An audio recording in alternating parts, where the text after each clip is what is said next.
I've liked my uncle a lot since I was a kid, and I was even closer to him than to my mom and dad. Slowly, as I grew up, my friendship with my uncle grew deeper too.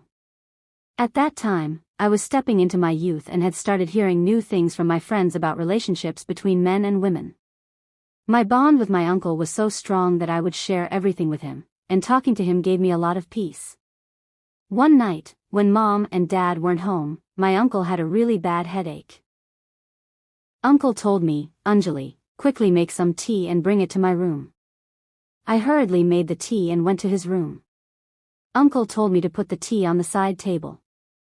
As I was placing the tea on the table and about to leave, Uncle grabbed me and said, "No one else is home today, and you might get scared in your room. So, just lie down here with me. I'll show you a video."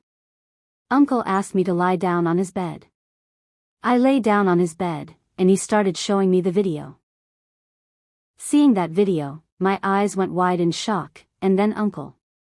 "Alright, so here's the deal. Hey friends, welcome back to another exciting story. I really hope you enjoy this one. My name's Anjali, I'm 15 years old, and I just finished 9th grade. I've always loved studying, but my dad wasn't on board with me continuing school. I talked to my mom and uncle, told them I want to keep studying, and asked them to help convince my dad. Mom tried really hard, but dad just wouldn't listen because he said these days college is more about dating than studying. Then, my uncle talked to dad and gave his word that I wouldn't do anything wrong and would just focus on my studies. Only then did dad agree to let me go to college. He told my uncle, "From now on, Anjali's your responsibility. If she does anything that brings shame to our family, it won't just be her, your reputation's on the line too." My uncle replied, "Don't worry, brother, I'll keep an eye on everything Anjali does." At that time, I had no idea what was really going on in my uncle's mind or why he was supporting me so much, but show less. 242. The funny thing is, I never thought my uncle's wife and I would become such good friends. But within a few days, she even helped me get admitted to my college. At first, I started studying really hard and didn't hang out much with anyone at college. Whatever happened there, I'd come home at night and tell my aunt all about it. She started spending a lot more time with me too, and I felt like she was looking at me a bit strangely. My aunt lived in the village, and my uncle stayed at our house because of his job. Show less. 321.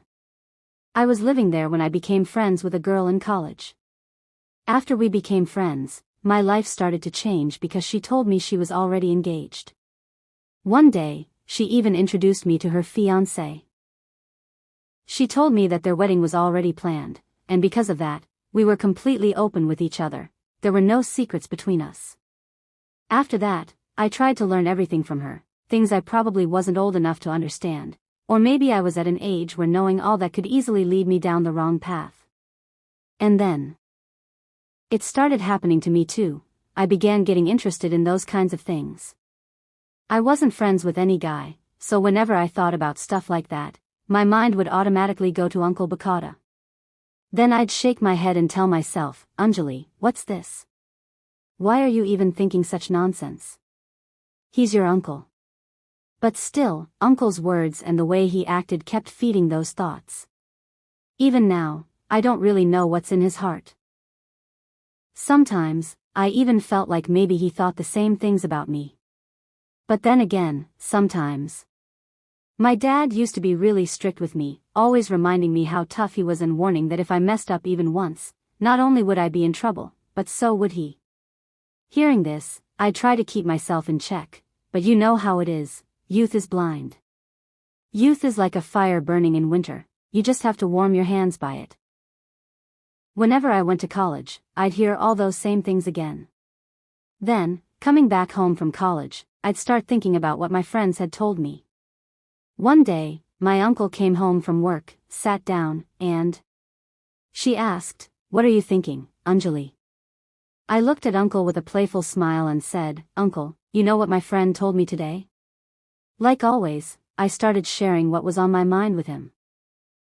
Since childhood, I've had this habit of telling him everything, no matter what it was. Uncle looked me up and down and said, "All right, tell me. What did your friend say?" I told him, my friend was saying that there are all kinds of videos on the internet. There are videos that have all kinds of information, so I was saying that you've got a phone and a data plan too. You must have watched those videos as well, right? So why don't we watch some videos together and just enjoy? I said this, leaning my face close to Uncle in a whispering tone. He looked at me with wide eyes, and I thought he was going to scold me good. But then, suddenly, he looked at me carefully, probably made up his mind about something inside, and then he smiled and whispered back to me. In a serious tone, he said, "Look, Anjali, don't say things like that in front of your dad, or else your old man will definitely give you a hard time. But along with that, he'll kick me out of the house too, because I've taken responsibility for you. And then it'll be tough for me to stay here. As for watching videos, just come to my room at night. I'll show you all kinds of videos." There was a mischievous sparkle in Uncle's eyes that I couldn't quite understand at the moment. After that, he went to his room, and I started studying, thinking about the days ahead. I started feeling like my heart just wasn't into books anymore, and all I could think about at night was what would happen next. But studying was important too, because Uncle was really strict about it. He always told me, "Your studies come first, and all the fun can wait." He also said that if I did well in my studies, Dad would understand and the doors to my freedom would slowly start opening. I thought he was totally right, so I pushed all my feelings aside and focused on my college work. I finished all my work quickly. As night was getting closer, my heart started to race. Once I was done with everything, I went to relax in Uncle's room. When I entered, Uncle was looking at some girls' magazines. The moment he saw me, he smiled and quickly hid the magazine. It was winter, and the cold was getting worse by the day. Tonight was especially chilly, so as soon as I got there, I snuggled up next to Uncle in bed and said, "Come on, show me that video quickly, or else Abu will find out." When it was about time for him to come, Uncle started showing me videos without wasting any time. As soon as I started watching, I felt something changing inside me. But by chance, we had only watched a few videos when Dad came into our room. As soon as Dad came in, he asked me what I was doing in Uncle's room so late at night and told me to go back to my own room. Dad was really strict, and I was quite scared of him. So, as soon as he spoke firmly, I forgot everything and quickly went back to my room. I thought as soon as Dad left Uncle's room. If I went out and went to my room, I'd just end up going back to Uncle's room again. But that night, Dad seemed to have some important work with Uncle, so he stayed in Uncle's room for a long time. I waited and waited, and before I knew it, I had fallen asleep. I don't even know when Dad left Uncle's room. The next day, after coming back from college, I started eagerly waiting for the night because I had watched some videos and barely managed to keep myself calm. When the time came, I went to Uncle's room to watch the videos, but Uncle said, "I'm just finishing up some work, so do this. Come to my room after a while, I'll show you a video." I'd been dying to watch a video since morning. I got a bit upset with Uncle and sat down. I had a data pack active on my phone when I got a message from a new number. When I saw the picture he sent, my eyes went wide open. I was still looking at that picture when messages from that guy started coming in. He was chatting in a very romantic way. I was already eager, so I started replying in the same style. Then I suddenly thought I should tell Uncle about this. I went straight to his room, but the door was locked. So, I went back to my room and started chatting with that stranger like before. I was texting him on my phone when I said I wanted to see him and asked for a video call, but he refused. Then I stepped out of my room and saw Uncle coming out of his room, heading up the stairs to the roof with his phone in hand. I was surprised. So, I was wondering why they were going up to the rooftop at this hour of the night. It was midnight, and I just couldn't sleep. But then this thought hit me, what if Chachu was texting me from a new number? Anyway, while I was lost in these thoughts about Chachu, I don't even know when I drifted off to sleep and had a dream where Chachu was with me, telling me to do something. Right then, I woke up. The next morning, I saw Chachu was in a really good mood. He was laughing and chatting with me a lot. Before this, I used to walk to college. But that day, Uncle said, "I'll take you to college on my bike," so I went along with him. As soon as college was over and I stepped outside the gate, Uncle was already waiting for me. I was feeling really down because my friend was upset with me. We had a fight. On the way, Uncle asked why I was so sad, so I told him about the fight with my friend and how bad my mood was. Then Uncle said, "Come on, I'll cheer you up," and took the bike to a biryani shop. They stopped me because they knew I really love biryani. Then we both sat down there, ate biryani, and drank some cold drinks. Uncle was joking around with me too. After that, I came back home with him. That day, Mom and Dad weren't home, probably at some relative's wedding. Then Uncle asked me why I didn't ask him to watch the video again. I told him I had already seen it. Uncle suddenly looked at me surprised and said, "How did you watch it? You only have the basic package." He asked me sharply. I told him I made a new friend. She had messaged me, and I came to tell you last night, but you were asleep. When Uncle heard this, he went deep in thought. He said, "Go now, change your clothes and come back." I went to my room. When I came back, I saw Uncle searching for something on my phone. When he saw me coming closer, he put my phone down on the table. Then we both ate together. While eating, whenever I looked at Uncle, it felt like he was staring at me weirdly. I was watching him and felt like he was trying to say something to me, but he just couldn't get the words out. I kept thinking to myself, "Come on, Uncle, just say it already, I won't say no." Then my eyes drifted away from his face to my phone because I was still waiting for a message from that unknown guy. He hadn't messaged me yet, and my uncle seemed like he wanted to say something too. Just then, I picked up my phone and started typing a message to that number myself, but my uncle snatched the phone out of my hand. I thought maybe he was jealous. Then he said, "Anjali, time to eat. Using your phone while eating is really not a good idea, so give me your phone." Saying this, he took my phone and kept it with himself.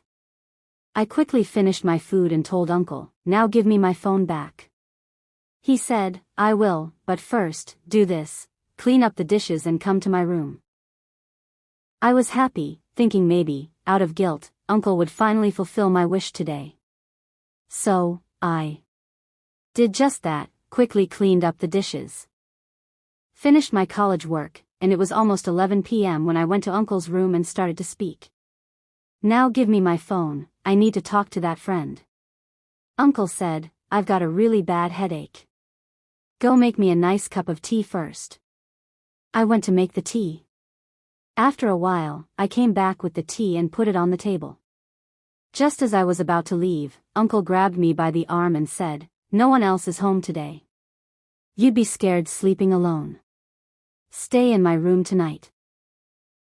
I looked at him silently because I needed to video call that boy tonight. I did it on purpose. I said I was going back to my room and tried to get away from them, but Uncle stopped me and said, "Do exactly as I told you." He said it in a harsh tone and told me to lie down on the bed. Scared, I stayed with him. He used my phone for a long time and didn't even let me sleep. Then, what Uncle did to me, I never could have imagined it. Around midnight, he said, "You want to see who that guy is, right? The one sending you videos and pictures?" When I heard Uncle talk, I got super happy and said, "Yeah, I want to see." Uncle handed me my phone and said, "Look at this."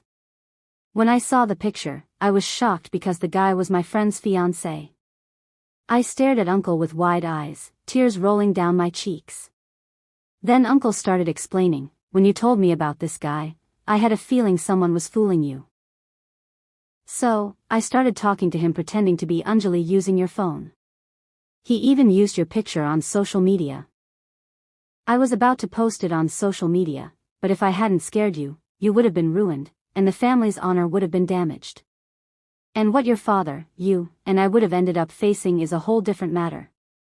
Anjali, you're still young and it's the right age to learn good things. Stay away from such bad stuff and those kinds of things. When you used to talk to me like that, I used to just brush it off thinking you were just a kid joking around. But then I realized, instead of ignoring it, I should try to explain things to you somehow. So, instead of scolding you strictly, I tried to build a friendship with you. If back then I had tried to explain things to you harshly, if I had done that, maybe you would have gotten upset instead of understanding, and then you wouldn't have shared things with me and would have drifted away, getting caught up with the wrong crowd. Hearing what Uncle said, I started crying uncontrollably. He comforted me, quieted me down, and explained that I should make friends in college with girls who are serious about their studies, not those involved in bad stuff. I told Uncle that from now on, I would focus only on my studies and stay away from the bad influences of such girls and boys. Friends, nowadays parents want their kids to share everything with them. Not allowing this is a huge injustice to them. Kids should learn to distinguish between right and wrong, and if anything happens at school or college, they should share it with their parents so they can avoid problems in the future. Every parent should teach their kids the difference between right and wrong and keep an eye on their every step, so that, like Anjali, their and their family's respect stays intact. So, my dear friends, what do you think about this? Do let me know in the comments. If you want more interesting and romantic stuff like this. If you want to hear stories, make sure to subscribe to the channel and hit the bell icon so you get notified as soon as my new videos are out. See you tomorrow with another new story. Thanks.